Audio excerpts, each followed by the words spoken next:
Salutare, dragilor, cum v-am spus, desfacem dulciurile pe care le-am cumpărat de la supermarket, da, un challenge am primit de la cineva. Sunt Lizar Lizu și dați acolo urmărire, abonare, da, ca să creștem și noi, da, să nu fim și noi așa, da, să fim în pas cu lumea. Trecem la lucruri mai importante, să desfacem punga, da, pe care am cumpărat-o cu dulciuri și să vă arăt ce mi-am cumpărat ei, da, că fac cu Anastasia. Mi-am cumpărat așa, stai un pic.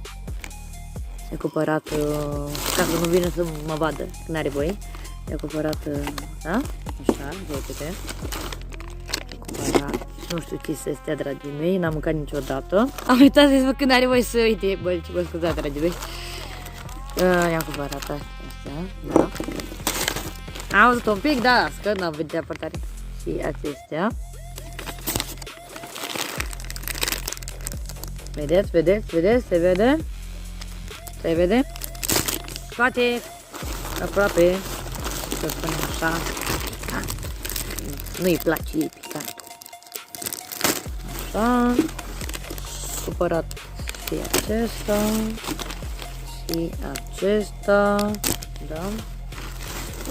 Uitați și voi, da, uitați, da. Așa, și acum vă arăt și bonul, da, nu vă arăt așa, vă arăt doar valoarea estimată. Cred că știți și voi valoarea estimată, da? Da? Vedeți? 45 de lei 47. Se moa. Acum să vedem la ea ce ne-a pregătit.